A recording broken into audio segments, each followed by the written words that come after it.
Wah!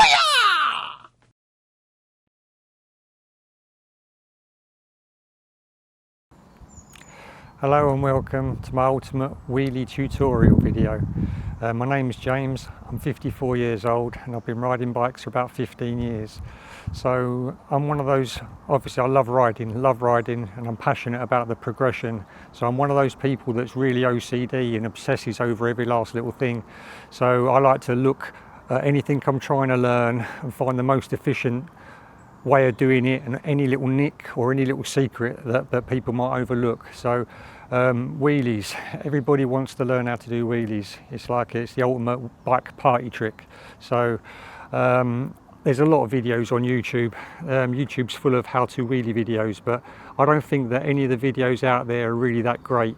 And so I wanted to make a video that literally covers every last aspect of how to wheelie and all the things that influence wheelies and that matter, so that you can watch this and it will show you the absolute quickest way to learn and the most efficient way to learn. So stay tuned and thanks for clicking.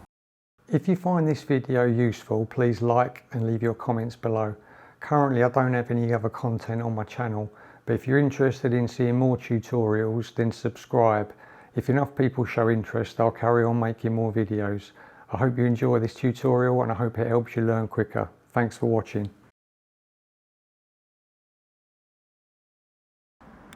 Right, we're going to start off with some theory about balance. Now, wheelies are obviously all about balance, and you need to learn good balance to be able to do wheelies well. So you've got forward to back balance to worry about, which is obviously like this, and you've got some side to side balance to worry about, which is obviously like that. Now, your forward to back balance, you're going to be able to control that by using your pedals. If the wheel comes down too low, you're going to pedal harder to bring it back up, and if you fall back too far, you're going to apply some back brake to bring your front wheel back down again, and you're trying to keep within a certain range. Now, the side to side balance, you've literally just got your body weight and your legs, which we're going to cover that later on. So we're not going to worry about that for the minute. So we're going to worry just about this front to back motion.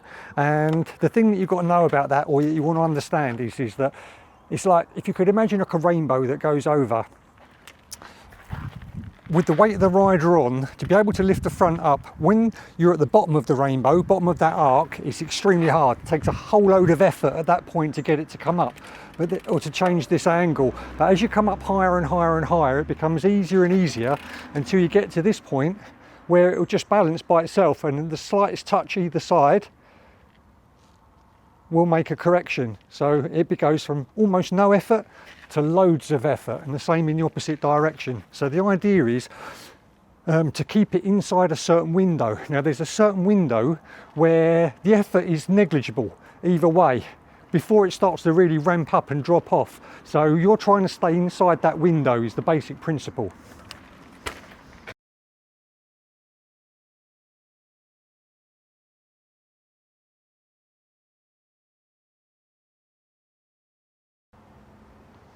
Okay, so I've explained about the principles of balance. Before we go on to the actual tutorial, the practical of how you're going to actually learn to do wheelies, I'm going to go through each of the factors that affect wheelies beforehand, so that you understand, so that before you actually go about actually trying to do your wheelies, you understand everything that affects it and why it affects it. So leading on from the balance that I explained just now, the next thing to know is seat height. Your seat height's important because the lower that your centre of gravity, the easier it is to balance, and the higher your centre of gravity, the harder it is for you to balance. What happens is that window where you've got like a window where it's relatively easy to control, that window gets smaller. So it's possible to balance even if your centre of mass is really high, but the margin of error gets smaller and smaller and smaller the higher your centre of mass, and obviously the opposite, the lower your centre of mass, the bigger that window gets and the easier it is to control the bike inside. So as a general rule, the lower you can get your seat, the easier it's going to be to to balance, which is the thing that you're going to have the problems with. So the negative to this is that the lower your center of mass, the harder it is to bring it up, because that initial point at the bottom there requires more force than it did when your weight's higher up. So, but that's the trade-off. So you've got low seat height, makes it noticeably easier to balance, but harder to bring up initially. If you've got like a high seat height, then what you'll find is you can rock back quite easily, and because your center of mass is high up, it'll just pull you back and you'll pop up. So you'll find that you can get the wheel up quite easily, but like I said, the window of balance, the window that you can, before it really falls away quickly, becomes smaller and smaller, so it's harder to balance. So based on that, you want to get your seat as low as that you can get it within reason. And so there comes a point, if your seat's too low, that your knees are kind of coming up into your chest or something like that, or it's just not comfortable. So for me, with my old knees, I want to be wheeling up here somewhere, something like that, because it's like just because it's that little bit more comfortable. I don't have to do that extreme bend, so I just want to sit and relax while I'm pedaling. So either like a compromise, but you have to find your own sweet spot, but generally the lower the better, until it becomes harder to pedal, and a nuisance being that low, then you lift your weight up. And then the other thing is that if you can, the more your weight's spread out over the back axle and centered over that, the easier it is to balance again. So in most cases, if you get your bum kind of half off the back of the seat, so that you're like that, so that then you become lower and you shift your center of weight a little bit further back, that also helps you to balance. So they're the key things about the seat height and how it affects it. Okay, so the next thing that we obviously need to talk about is your brakes. So the back brake is your best friend. That's what's gonna save you every time you fall back, and that's what you're going to learn to rely on when you're doing your wheelies. So obviously you need a good back brake. You need one that works, and what makes a good brake is how consistent it is. You want it to do the same thing every time you press it. And so if you've got any problems with your brakes, and sometimes they don't work, or they do and they don't, then obviously fix them before you try a wheelie, because you want a consistent brake that gives you the same amount of force when you press it every time and doesn't let you down. So obviously that's a given, so make sure that it all works. And yeah, like you don't need a super fierce brake.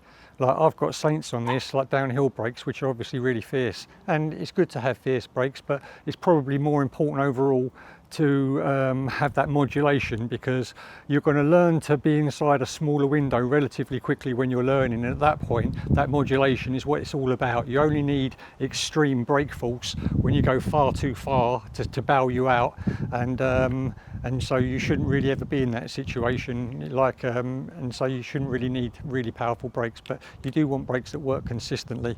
And the other thing is that you wouldn't think about is your front brake. It's when your front wheel's spinning, you've got like a gyroscopic force that holds the bike dead straight. It really helps. It's one of the biggest things that people don't realise, is that like what's keeping the bike stable when you're pedaling along is that front wheel spinning. So it's possible to balance and just use your own skill to keep the bike balanced straight, but the longer that wheel's spinning for, the easier it's going to be. So obviously if your front brakes are binding and the front wheel slows down really quickly, then fix your front brake up before you try learning wheelies. So that's brakes. Another big factor which is going to affect your wheeling is obviously the ground that you're riding on. So if the ground's bumpy, you've got rocks and bumps, then each time the rock catches your rear wheel, it's going to pull the bike down, so you're going to have problems. And then you've got like camber.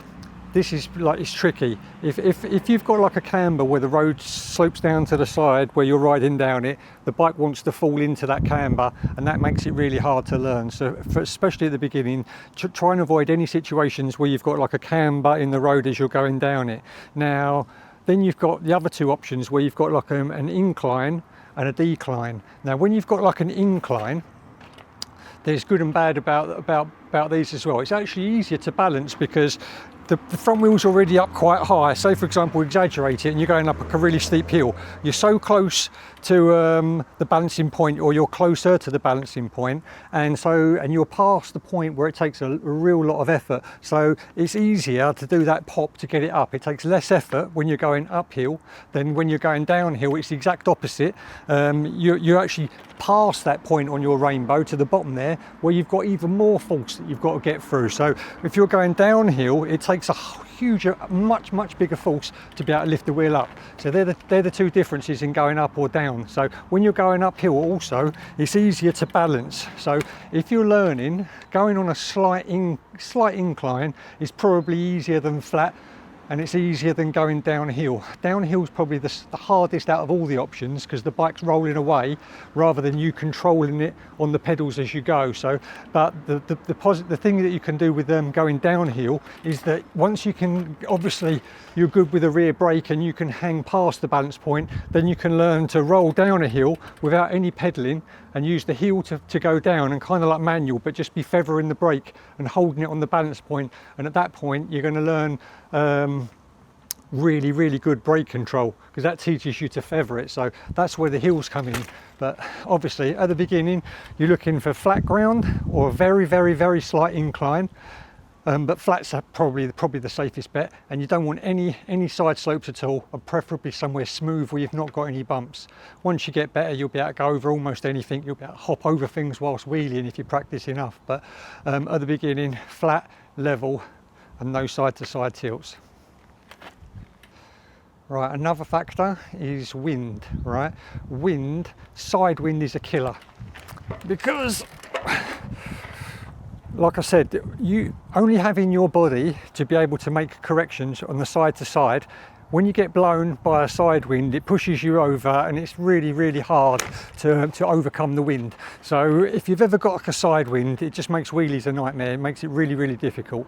If you've got a windy day and you're out and you're trying to practice, then you want to either go into it or go away from it. And generally speaking, pedaling into it is the easier option again. So if you can align yourself to be going dead straight into the wind, wind's perfect. Side winds, absolute killer. Right, another factor that people don't really mention is your tyres and your tyre profile. You can kind of like categorise tyres into like two categories. You've got like a rounded profile, a more of a square profile, more aggressive knobbly type things. So the difference between the two is that the squarer tyre with a flatter bottom is more stable side to side. So it makes it easier to balance in a straight line and pedal down the road. The tyre profile that's more rounded, that's got like a narrower contact patch at the bottom there, wants to fall to the side quicker. So once you get to the point where you can lean and you're trying to steer, then it kind of helps to have like a smaller contact patch and like a more of a rounded profile tyre, because you can then lean and make the bike steer left and right and go where you want to go. But when you're learning, and any leaning is basically is the kiss of death, you're going to go straight down at that point. At the beginning you're just trying to go straight, so like a flatter profile tyre helps that. It makes a difference. And it's the same thing when you have if you've got like a lower tyre pressure, the bottom of the tyre that your weight's on is squished up more, that flattens it, so it has a similar effect. And if you pump the tyre up really hard, then that will fall from side to side. But either way, either tyre can still steer either way. There's just a difference between the two. Like one's easier and one's harder for those things. Okay, so gearing's another thing that affects what you're trying to do. So there's not like a right or a wrong gear. When you're good at wheeling, you should be able to wheel in almost any gear, at any speed, any situation.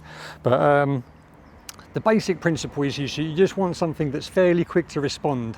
Like at one extreme, you've got very fast acceleration that's very quick to respond, but you've only got like a tiny little amount of usability before you kind of run out of speed, and you'd have to be in a bigger gear. So you want to be somewhere in the middle. You don't want to be labouring so much, like a huge gear where you can't respond quickly, but then you don't want something that's going to rev out straight away either. So just somewhere in the middle that feels comfortable, and just like I said, it's not ultra crucial, but that's where you want going to be. Either one extreme's either going to be too fast and you're not going to have enough range, or the other extreme is it's just going to be too hard to press and you're not going to get the responsiveness that you need. So just somewhere in the middle, and that's your gearing. Another factor which affects your wheelies is your speed. The faster you're going, the easier it is to balance, because there's more gyroscopic effect in the faster spinning wheels, which makes the bike want to stand upright and be more stable. So that makes it easier to balance, obviously, and going slower is harder to balance because there's less of that effect. But when it comes to lifting the wheel up, it's the opposite. The faster you're going, the harder it is to lift up, and the slower you're going, the easier it is to lift up. So there's that same compromise that there is with all the other factors, and you're looking to go somewhere in the middle, especially when you're learning. You don't want to be going really fast because you'll be worried about looping out, so you probably just want to go at a moderate speed, but the speed is something which does affect it. Let me just say that the bike that you use doesn't really make a huge difference. I'm obviously on like a jump bike hardtail here, but if you've got like a full suspension bike, the principles are exactly the same, and I don't think one's particularly easier or harder than the other.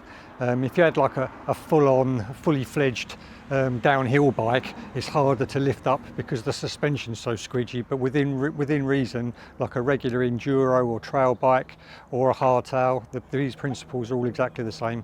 So the bike in that respect doesn't really make much difference.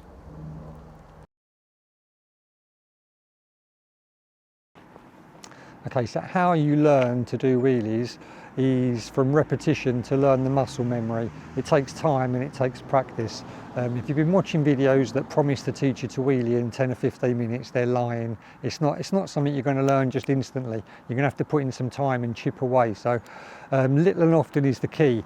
If you try and do too much in one go, you're trying to get tired and end up going backwards. So you can't really overdo it. It's 10 or 15 minutes is fine. Pop outside. If you've got 10 minutes spare, or when you go for a ride, pop a wheelie. Just the more you can do it, the more regularly you can do it, the quicker it will come. Some people think, older people obviously, use their age as an excuse to learn how to do wheelies. They think that you have to be young to be able to do it. And it's true that there's a lot of kids out there, young riders, that are really, really good at wheelies. But it's not because they're young. Like they've maybe a little bit less held back by fear, because the older you are, you've got responsibilities and you've hurt yourself a few times and you know what all that's about, so it kind of makes you a bit more apprehensive about throwing yourself backwards. And so maybe kids are a little bit less held back by fear, but the truth is the reason they're better is because kids ride their bikes every day, they're out on it every day, they want to learn wheelies, and so they're popping them up and down all day long. And what an average kid does in a couple of weeks takes like an adult that doesn't ride very often months and months and months to learn, and that's all it really comes down to, how often they practice. So yeah, age isn't really an issue, and it's not an excuse. You just need to practice and it will come. An important thing to remember when you're learning to wheelie is to not run before you can walk.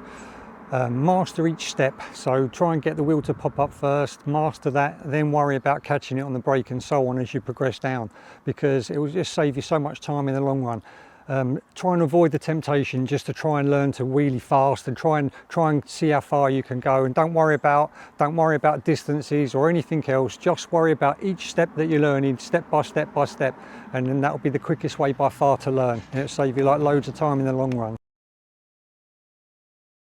Really, there's no right or wrong way to do wheelies. Once you're really good at wheelies, you'll be able to wheelie however you like. You'll be able to wheelie on any bike, in any body position, and in almost any situation.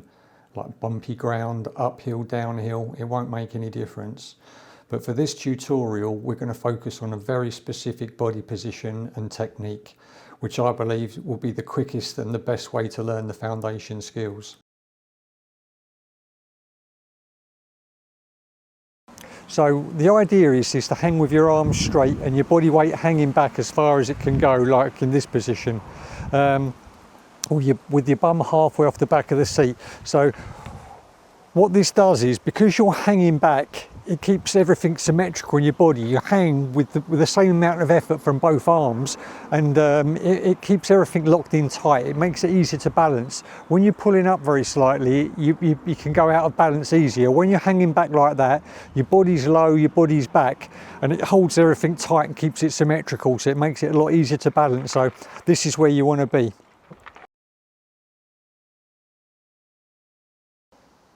So, how to get the wheel to come up perfectly straight in the first place, how to get it straight and end up in this position every time.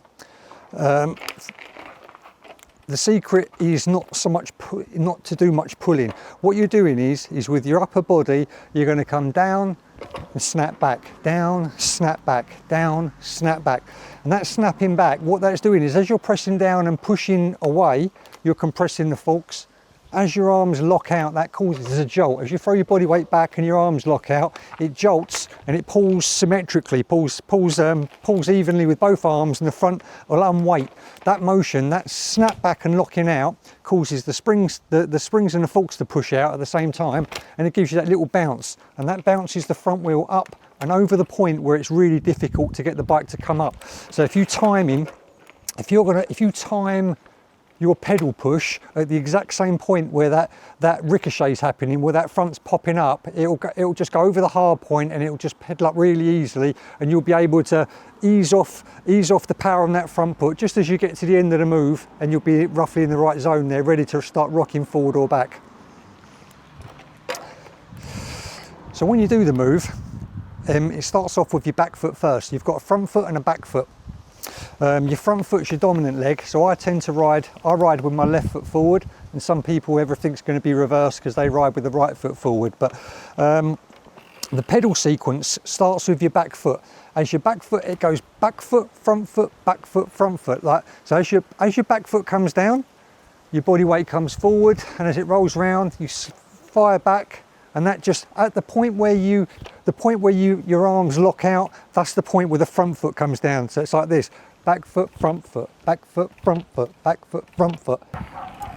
Back leg, front leg, back leg, front leg, back leg, front leg, back leg, front leg, back leg, front leg, back leg, front leg, and back leg, front leg. Now I'm rolling in, and then the cranks are going to start to turn, and as my back foot goes over the top and starts pushing downwards, my body weight starts to come forward at the exact same time, and that stops when the back foot reaches the bottom of the stroke there. At that point you shift direction and throw your body weight backwards, like to snap and lock your arms out. That compresses the forks, so that at this point where your arms lock out, it wants to ping the front up. The forks ping at the exact same time, and your foot and the front foot is just timed to press down at the exact same moment. So the front foot then pushes down, and that lifts the front wheel up, and as the power, with just enough power to bring you just shy of the balancing point.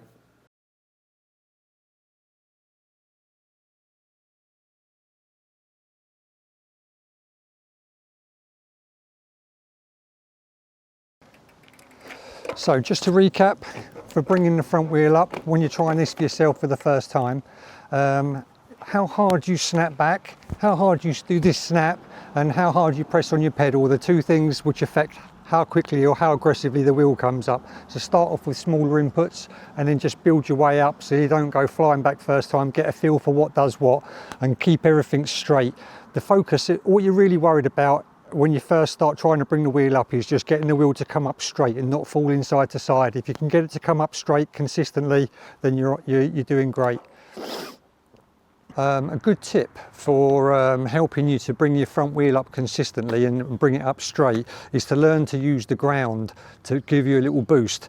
Now, a lot of the time when you're driving on trails and things, the ground undulates and you've got little dips and little ramps. Any little ramp, when you get to the end of any little ramp, if you start your wheelie off at that point, it will pop up a lot easier. And same thing with a little bump.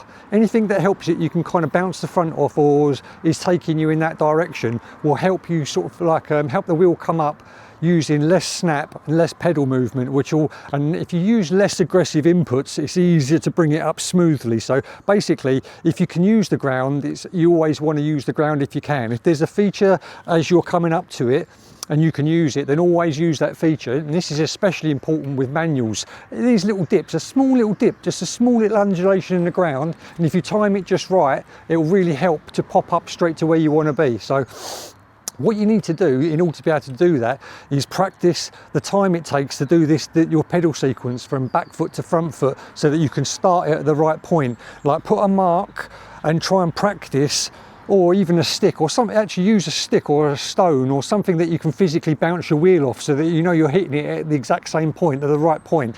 But basically ride up to it and practice how long it takes to do your back foot, front foot, and then arrive. So be back foot, front foot, and just arrive at your stick just at the point where your leg's pressing. And once you get the hang of that timing, or you start to have the awareness of how long it takes to do it and how long you'll be able to see a bump, and as you're coming to it, just always start your sequence just at the right time, so that as your front wheel hits it, you bounce up.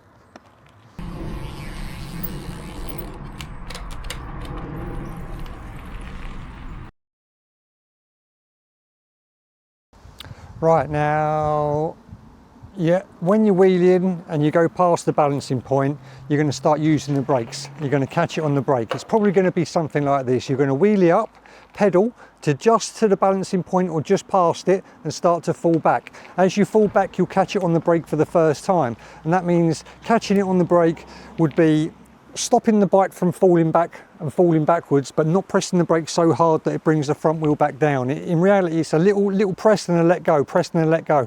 So you don't hold it on for very long, just enough to stop that falling movement and get it going back the other way again. And then you'll be catching it on the pedals, going back, catching it on the brake, going forward, catching it on the pedals. Very rarely you're ever going to be in that exact same position, just balanced. You're always going to be falling one way or the other, even if it's really small changes that you can't see it's happening. You're either going like that, you're rocking forward, rocking back, rocking forward, either catching it on the brake or catching it on the pedal.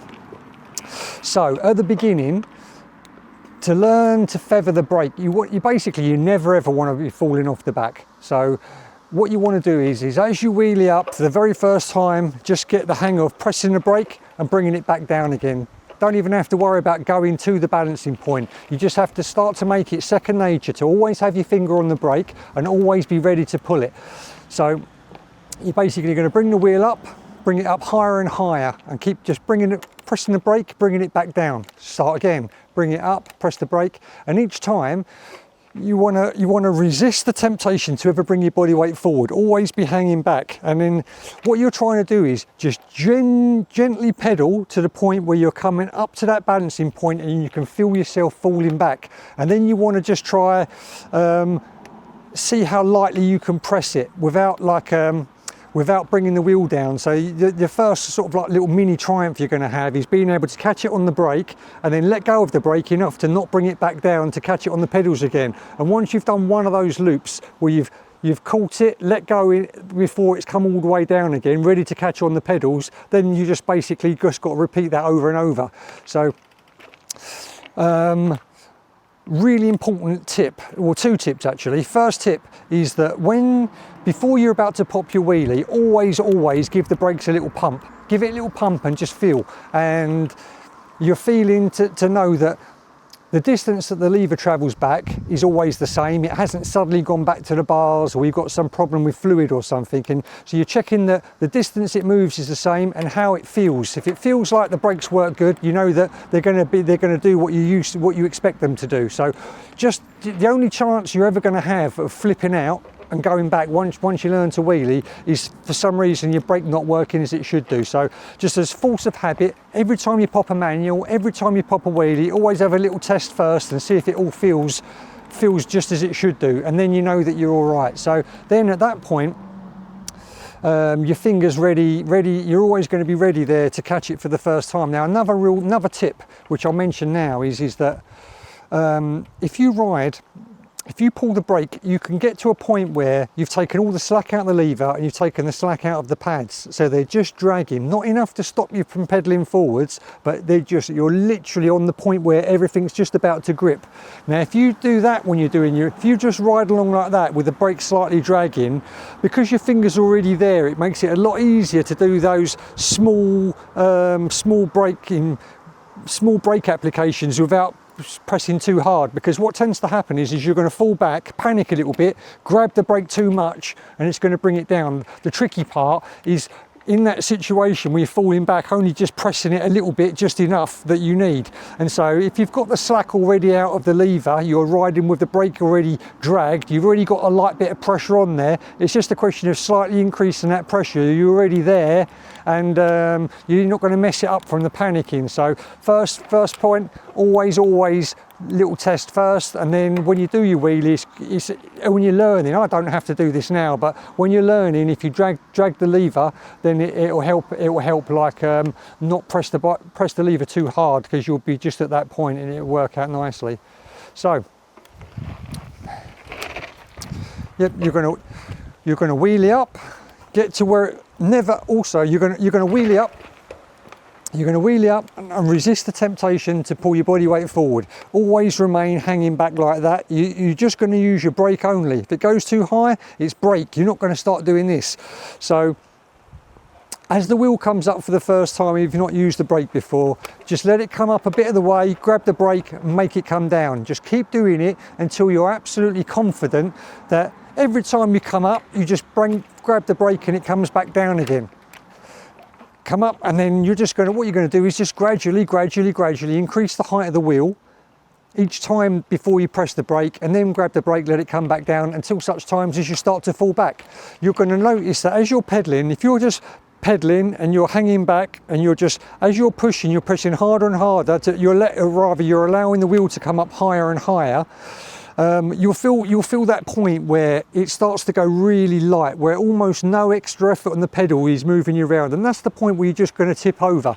Now what you want to try and do for the first time is just tip over it and grab a bit of brake, let it come down. Go over again, keep doing it again and again and again, gradually falling further and further back, and not to the point where you're falling right back, but to the point where you are blatantly going over the balancing point and you're grabbing the brake. And what that's going to do is that's going to teach you to feel comfortable hanging back. You're going to be able to lean back, go over that balancing point, and always know that you can grab the brake to bring it forward. Don't worry about distance at all. The first thing you want to do is get in the hang of catching it on the brake, getting the bike to come up straight. Step one, catching it on the brake. Step two, and just being comfortable over that balancing point. Once you've done that, then you want to start to learn to be able to press the brake less and less, so that you're not bringing the wheel back down. At the beginning, just grab the brake. All you're trying to do is make sure that you don't flip over the back. Just grab the brake, it will keep coming down. And then just gradually, you can start to learn to press the brake less and less and less, to the point where you're going to catch it on the brake for the first time. You're going to go back, press the brake just enough for it to not fall back, but not so hard that it falls down. So you're going to come back to the underside of the balance point and be catching it on the pedals again, ready to come back up again. And at that point, you just got to repeat. When you wheelie, quite often the bike starts to fall to one side or the other, even if you've brought it up perfectly well.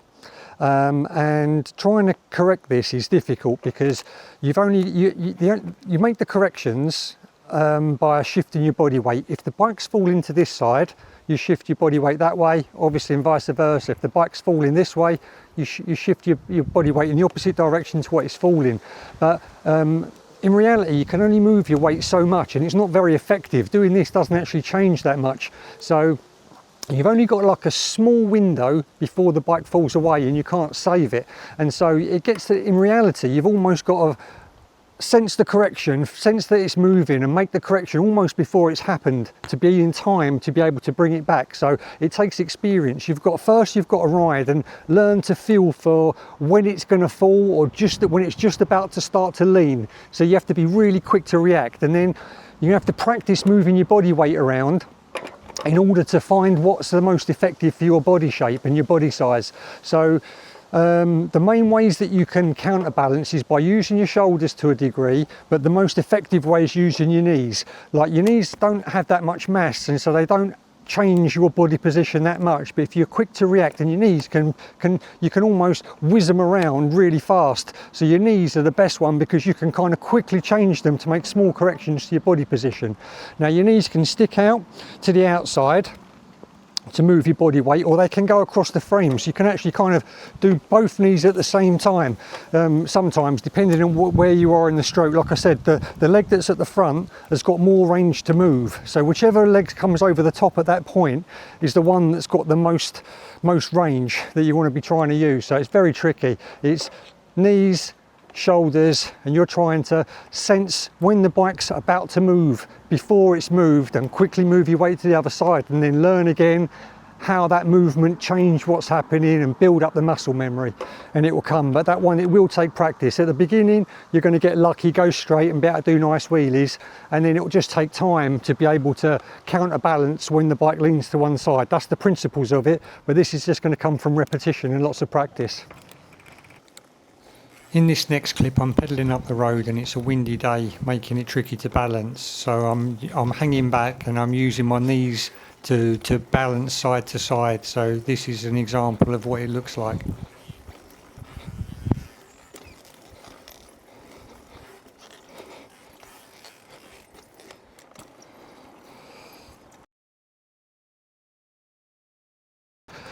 Coaster wheelies is wheeling whilst not pedaling, so you're coasting along. So you can either be on flat ground, be wheeling and just get right on that sweet spot where you're perfectly balanced and then stop pedaling and roll for a while, or you can kind of do coaster wheelies dragging the brake, which is how you want to start learning it. You want to either be going, really, you can start off by coming downhill. If you can come down a hill, a straight hill, and wheelie past the balancing point, you can catch it on the brake, but this time, rather than bringing it back to the right side of the balancing point again, you want to hang just past the balancing point where you're falling back. So you're applying enough pressure to hold yourself there, not enough to bring yourself back over, and not enough to fall back, and you're just decelerating. So you can either come down a hill, dragging the brake, and that's the better way of doing it, because at the beginning you can afford to be more on off, because your modulations and your brake control is not going to be that great, so you're going to be a bit jerkier, but you can afford to be a bit jerky. The steeper the hill is, the easier it will be, because you can be more aggressive and you don't have to be perfectly balanced. But obviously the shallower the hill or flat ground, you have to be closer and closer to perfectly on the balancing point in order to be able to roll along, and your brake corrections have to be really perfect. You can't afford to over brake at all or under brake. So you start off on a hill, a steep hill, dragging your brake, seeing if you can go further and further and further, and then obviously level it out as you get better and better at doing it. But you can also try coasting whilst you're wheeling. Like once you get better and better at wheeling and you're closer and closer to the balancing point, try and momentarily pause your pedals for a second and see if you can coast a little bit, and it'll drop down, pedal it back up, or it'll fall the other way, give it a little break, and see if you can still do it, hold it there just longer and longer without doing any pedaling, and that'll familiarise yourself more and more and more with the balancing point and with your brake control. And the longer you spend on that window and close to that window, the more you'll get a feel for it, and the more you'll just be able to do it instinctively without even thinking.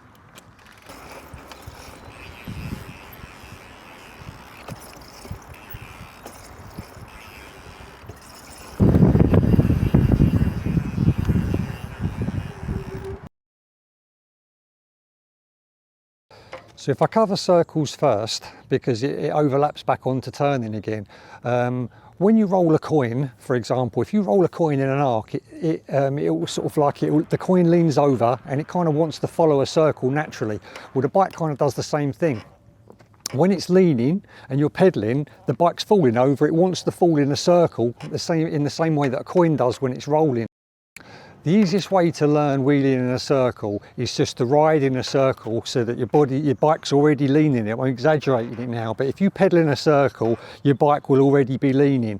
And if you wheelie up, try and pop the wheel up whilst still leaning at that same angle that you're doing when you're going around in a circle, the wheelie will follow that same circle because the bike's still leaning at the same angle. So you can basically pedal in a circle and just keep popping little wheelies whilst leaning, and then all of a sudden you'll catch one and you'll find that you're wheeling on a little bit of an arc, and it will come down, and just keep practicing it, and you'll be able to go further and further, hold it further and further at that same angle, and you'll be basically going in the shape of an arc, like a circle, and eventually you'll be able to do a circle. But whether you do a circle or not, it's still worth doing that first process, because it will just teach you how it feels to be leaning, and that kind of like that will help you. Just being able to do a partial circle one way and a partial circle the other way will show you that feeling, and it will help a lot with your steering. So you're going to lean the bike and turn on an arc, and then just try and pop up like that. First pop up a little bit like that, getting higher, carry on going a little bit more.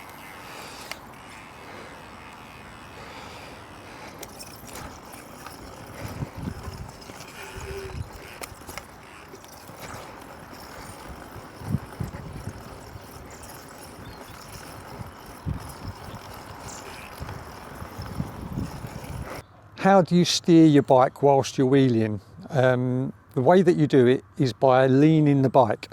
You can, whilst you're hanging there, by forcing one handlebar back, doing pushing and pulling, you can do this, and that's going to twist the frame this way or twist the frame that way, and whichever direction you twist it in is the side that it's going to fall to that side and start to follow that curve in that direction. So if you want to just turn a gradual curve, you're just going to tilt the frame a tiny bit, and that little bit will start to make it curve in that direction, and obviously vice versa. And if you want to just to turn a more extreme turn, you just have to twist the frame to a more extreme angle, and that will force it onto a tighter curve. If you want to do a tight curve, you can also practice a little bit slightly stalling with your pedals, because at the point where you want to drop it, if you slightly stall, that sort of like that will help the bike fall over, and it will just go over that bit easier. But you don't really need to do that. That's just if you want to do a quicker, more rapid change of direction, then you can stall the pedals a little bit to help. But generally, you've literally just got to twist the frame, and that alone will make it go onto an arc and make it turn.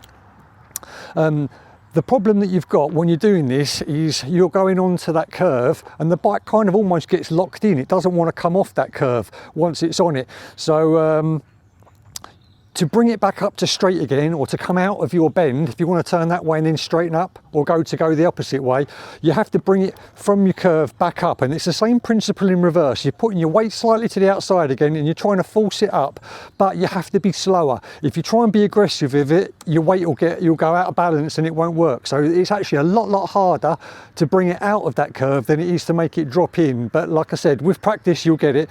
But it's just doing the same thing in reverse, but you have to slow it down. And once you slow it down and you're smoother with it, you'll find that it'll come back up.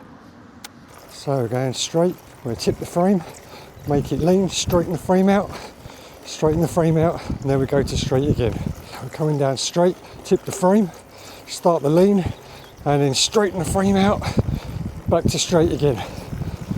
And we're going to tip the frame, there it goes, like that. Coming in straight, tip the frame, there it goes.